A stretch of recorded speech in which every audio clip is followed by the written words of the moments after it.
Hi, I'm Amiya Swarup, Partner Marketing Advisory at Ernst& Young. We have a remarkable lady in the house today who has fascinated me with her journey throughout her career, Pallavi.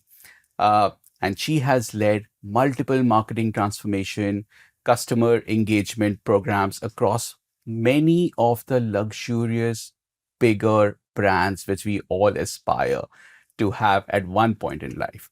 Hi, Pallavi. It's an honor to have you with us today, and I'm really looking forward to our fun conversation. And let's not make it boring.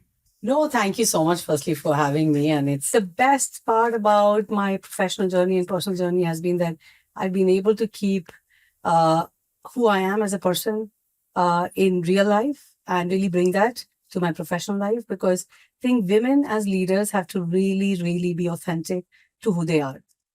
And the world we live in, we have to inspire so many young women to lead and lead from the front and lead boldly. You can only lead boldly when you believe in yourself and you believe in uniqueness of what you bring on table.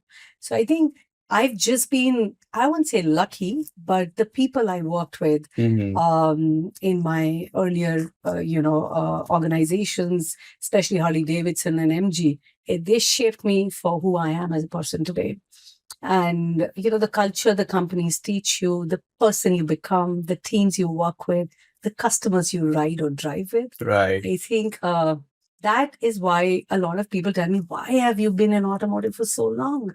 And I always tell them that every single time you leave your home and you see that motorcycle or that car or that scooter, and you're like, dude, I'm part of it. Yeah. And you see the smiles on people's faces, and especially when something goes wrong and then then they know who to call. Dude, can you help me? Yeah. So it's like you are bringing so much joy in people's life. That's And true. I think this sector itself, not just that it gives so much back to society in general for people's dreams to come true, but it moves you. And that's why they say that, four wheels is moving body and two wheels is moving soul. So I think that's how I feel about where I am right now. And I have to say, like the mentors, the people, the teams, the countries I've ridden in, the cultures, the food, it's just part of who I am today. So there is a lot to explore. There's a lot to see. There is so much happening around us with this whole open AI. The world has Oh, changed. yes. And especially people like us, we have to learn, I guess. You can't think of what we did. It was amazing, fascinating. But what we will do, I think that has to be incredible. Right. That's the only way we can inspire all genders, not just women, all genders, Of to do course. what they want to do in Of life. course. And if we don't learn and if we don't change and if we don't transform, then we are people from the past, and I don't want to live in the past. Absolutely. So, yeah. Absolutely. And you know what really fascinates me? I think in as many words, Pallavi, I think you are a role model for a lot of women out there who aspire to be somewhere you, but they do definitely fall short, both in living their professional life, their personal lives. And I've seen your journey, right? I've seen you how you have owned the boardrooms. Okay, you've owned uh, corporate world, and I'm sure you're managing your personal life beautifully too, because if you're riding in so many countries, I think you have a pretty good balance.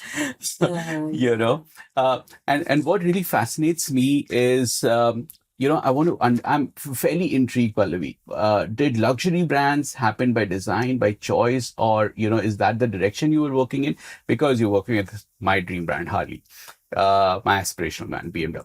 Okay. uh, and in electric now, right? And I don't know what the future holds, but these are dream brands, right? People like aspire to be part of. And you started with the Yamaha. Oh my God, X100, oh, my dream bike, in times like that. So how did this happen, right? So you were aspiring to be part of automotive, or that happened by chance, and then you exploded and made this your own? I was telling your colleague just a while ago before we came in for the podcast that me as a person, because I've always been in sports, I used to be a national gymnast and a basketball player. I've always loved the outdoor. I like anything fitness, anything to do with taking care of yourself.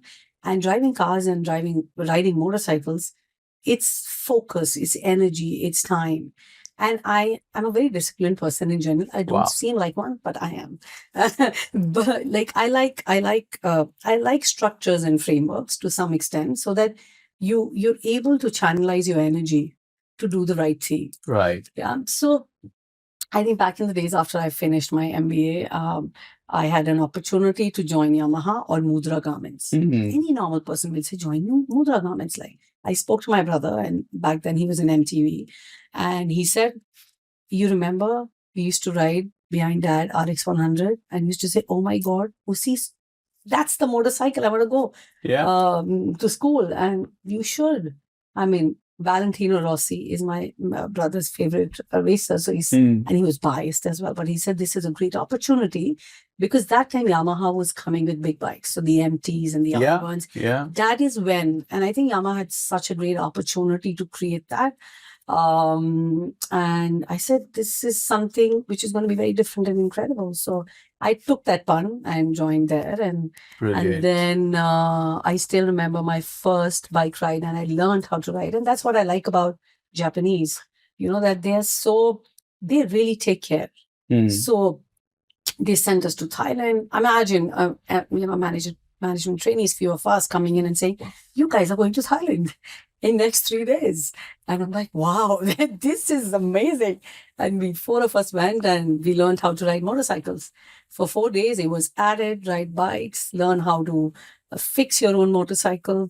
So really get your hands dirty. And I think that's what I've learned over a period of time. You have to get your hands dirty. You cannot sit in an office and think things will just happen. Being at the shop floor, being with customers, being at dealership, in any facet of whatever you're doing, you have to be on the real ground. You can't live in the digital world and solve everything, especially for things which are so, people care about it, right? Buying your first car, you talk to your mom, you take it to the temple, or you talk to your wife, you talk to your girlfriend when you're buying your first motorcycle. It means so much to you.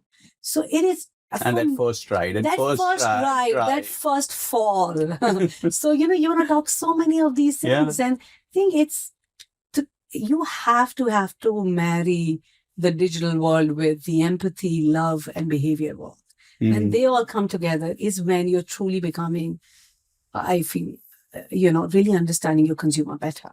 So, and that's what was very early on my years. And I'm so grateful that I could work with such amazing bosses and people who really taught us that what matters is really the brass tacks. Fancy stuff will happen. It happens. Agencies will do. Somebody will fix it. But if you don't know what to tell people, what they need to fix, then fix yourself. Because often and not, we tell agencies to do so much stuff. Poor agencies don't know, because we never tell them to do the right thing. And we tell them plan A, plan B, plan C. And we're like, dude, how long will you take to close one project? So I feel when you're clear to what you want to achieve, what you want to do, everything falls in place. So, it's very difficult to create that kind of brand cult. And it's my family. Harley-Davidson is my family, and the friends and people. That's the longest stint you've... 9 years I was 9 years with yes. HT. And the reason I say this, I'll tell you a story. We had a global CMO, Mark Hunzer, who I learned a lot from, and we created such amazing, Bible and brand structures, that how brands should be built. And he used to say the way customers live like that. And we used to have something called hog stock, where you would ride, and if your bike is not fixed, fix your bike, pitch a tent, make your own food, do all of it, like the way consumers do. And I was riding in Wisconsin, a lot of miles we did. We parked our bikes. Of course, everybody was happy and high. And after parking our bikes, next day morning, I got up and I saw one man far away standing and picking up trash. And I was like, and everybody's sleeping, but it's very early in the morning. I went to him and I said, hi, I think I was maybe 28 years old. Yes. I went to him and I said, hi, I'm Pallavi from India. And he said, hi, I'm Bill Davidson. And I was like, wow, And he's telling me, how can I help you? Do you want me to make a sandwich for you? And he's the founder of the company. He's Bill Davidson. And till, I was there, he would remember my name. He would ask, how's your family? What's going on? We brought him to India to write. So what I'm trying to say is that big brands, and I think emotional brands, which leave imprints of them forever, are brands which are built on love. Yeah. And so I think auto, it's not about auto, but the brands I have been fortunate to work with is because of the people I was working with. Yeah. They were incredible. They were people's people. They always wanted teams to get together, and the era of motorcycling was beginning. So building those IP like India Bike Week and Harley Rock Riders, bringing in, like customization from Japan, like Cherry Customs. So there was this opportunity to explore and do. And I never felt that I'm a woman riding motorcycle and I'm a woman riding with these men. Like, it never felt like that. It never felt, because the culture of the company was, you're riding motorcycles because that's what you sell. You're a rider. You are a person who just by default is a woman, but you are, you just love to ride, and you should know your product, what you sell. You can't be sitting there. I mean, marketing is nothing without knowing what your consumers do and what they love, especially in luxury. Yeah. I feel luxury as a, is a space where luxury in some ways is a smell. You have to feel it. Yeah. You don't have to tell I'm luxury. Correct. You have to make people believe with your persona and your smell and everything you do around it, that people should say, this is luxury. Absolutely. So that was the fun stuff. So let me shoot something. Yeah. I'm sure there were hardships. Yeah. I'm sure there were struggles, there were times, decision making and what am I doing? What should I do? I'm sure you had people who were not so supportive as well, right? Who were doubting you, creating self-doubts. How did you manage or navigate that? So, like I said, that there are two people I want to name, one is Anup Prakash, my boss at Harley, and second is Rajiv Chhabra at MG. I think I worked so closely with them, and I've seen their journey, how they have. And the third one is Shelley Paxton, who used to be the global CM of Harley-Davidson. I think all three of them I worked so closely. I've seen how they manage things. And I personally believe a lot on mentorship. If you are stuck, don't think you know it all. Yeah. You don't know. Yeah. Believing that I know it all is a very wrong way of looking at life. Ask for help. And I've always done that. Even if wherever I was in my life, I would call up my ex-boss, or I would call up my current boss, or somebody I thought he's going to keep my secret. He's not going to talk. And maybe from the current, wherever I was in the current organization, there are people who are going to be there for you, right? Or it's your family. You spend so much time in office, then you actually spend at home like you. Yes. Went for some time, met your kids and came here. So, so I've always, I think during my, almost now going to be 20 years, but whenever I was stuck or I was low and I was deadlocked in some ways, I would pick up the phone, or I would say, I want to grab a coffee. I want to talk. I think that really helps. We should not fight all our battles on the road. Maybe that suggestion would have gone wrong, not went by my way, but that's okay. That time it helped. Yeah. That time it helped. Yeah. And there has to be that trust. You have to have, and I always say, have a best friend at work. You must have. I agree. It is so important to have a best friend at work, because that person is going to really tell you what you really need to do. And I think that's important. So for me, it's always been, don't think you know it all. Pick up the phone, meet somebody for lunch or a drink or a meal, whatever makes it work for you, to just talk. And I think that really helps. It helps. At least it helps you to channelize your energy into something which you would probably think might work or may not work. Yeah. That's what I've done. I've always called someone I really respect or trust. that this person is going to tell me the right thing to do. And I do that. I will fix it and I will do it only that. I'm not going to think, oh, maybe I should do it like I don't. Then I don't, because that person knows me so well, from a professional standpoint, that I think I should take that advice and make it happen. And trust the journey. Yeah. Trust the journey. Trust. It's okay. Sometimes you fail. Yeah. And failing is good. If you don't fail, you don't learn. And you don't jump again. So I have always been, I think that's also because of me being in sports. Mm-hmm. And I will share that story. I was 5 years old. That's what my mom tells me. Mm-hmm. I was gone for nationals in Kerala. And I was on the vaulting horse. I missed a step and I fell on the vaulting horse and broke my hip. Wow. And of course, I was representing, I'm from Jammu, so I was representing J&K. And I felt very bad and very sad what happened and all that. But my inner resilience was that I will get a gold. And after 6 months, I got a gold. Amazing. So I think it's to do with a lot to do with your how you're built as a person. So, and I was in a hostel from grade 3 till grade 10, so I'm built solid. Catholic sisters, you got so many. You have to be thick. So I'm thick skinned. Yeah, I agree. I guess that's and just I feel women today, specifically because we're talking about women, that the world out there is very harsh. No matter what we say, that is becoming better. It's becoming better for 0.0001%. If you really want to be at the top, the struggle is massive. Massive. Yeah. And massive and how. Yeah. So, and I've seen there's one of the meeting rooms I was sitting in and I was presenting to a board and there are people who are on the mobile. And there was a gentleman before me, just presented. Everybody's like, oh my God. And I said, I just walked out of the room. I did. Right.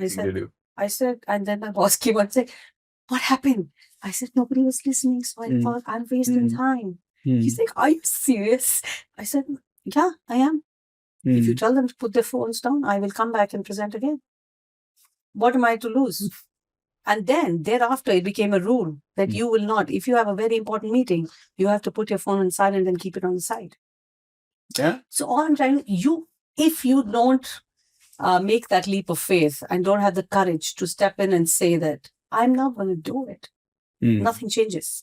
So change it for yourself so that it changes for others. Yeah. Yeah. Very rightly put. Yeah. Yeah. Be the change you want to see. Yeah, exactly. Absolutely. You can't expect every single time somebody to do it for you. That person is also struggling and doing it for themselves. Correct. Maybe. Correct. Everybody is on their own struggle.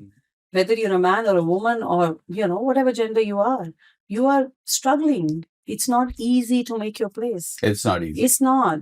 So everybody is trying to balance and everybody wants to outperform. Choice lies in your hand. Yeah. How do you want to outperform? Correct. What do you want to do? And what is your value system? What is a no and what is a yes? Yeah. So, and I feel you should be unapologetically bold about who you are. I completely agree. Yes. And that's what takes you places as well, because then it works out for you. Yeah. Because what I've seen with you more often is that you've generally been the kind of individual who's always sticking their neck out to take an initiative, right? Yes, some will fail, many will work, but then those many which work phenomenally well, and that is what gets you where you are. So, I've seen that. Brilliant. Yeah.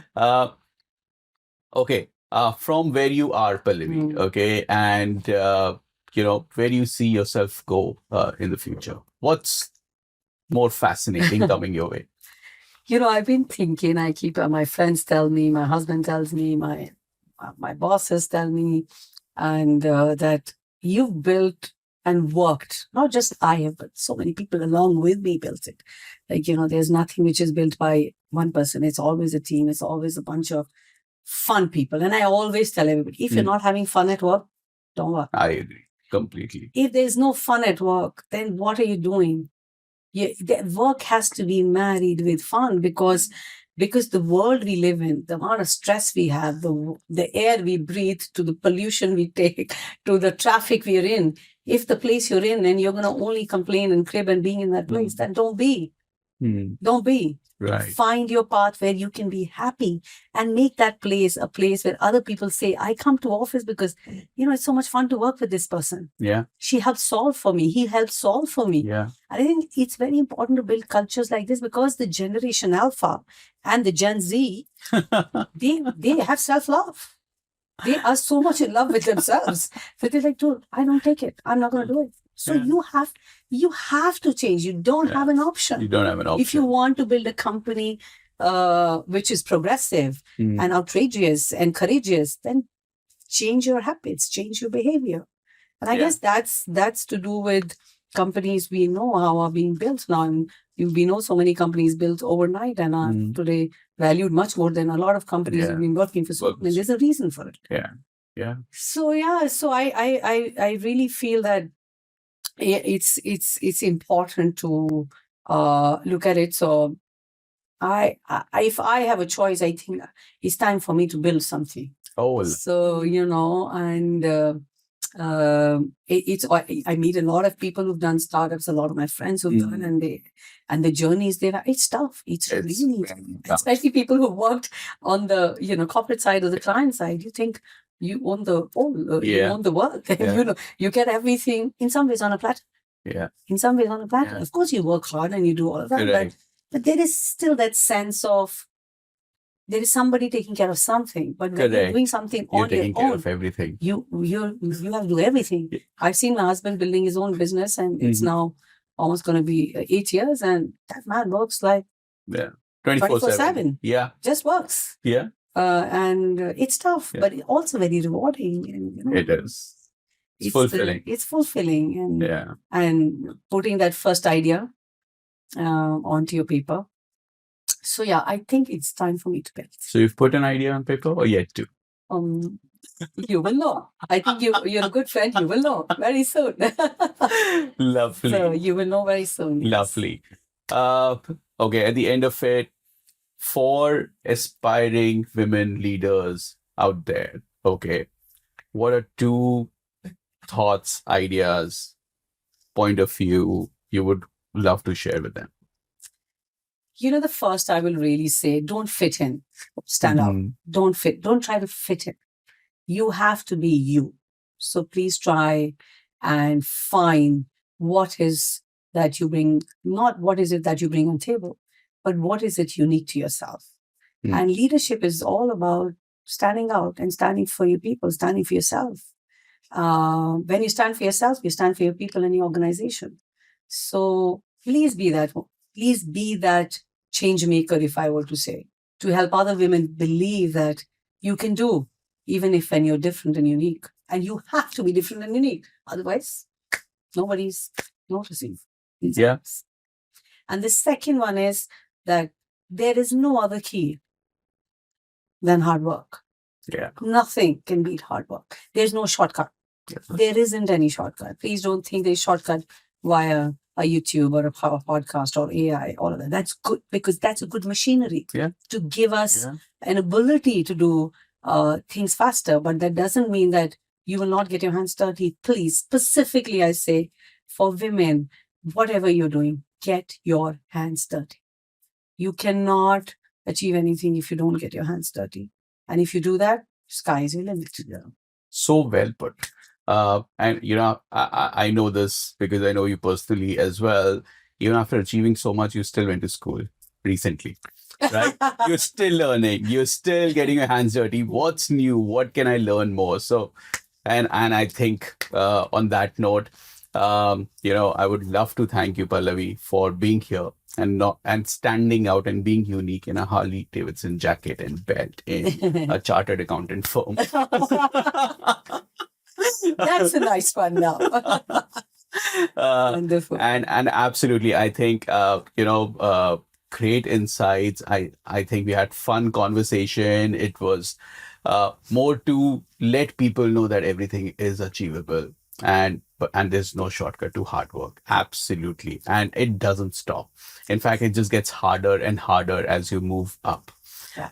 So, on that note, thank you so much, Pallavi, for your time. To our listeners, if this story resonated with you and this interview excited you, do follow us on Inspiring Voices. Thank you, Pallavi. Thank you so much. Lovely having you.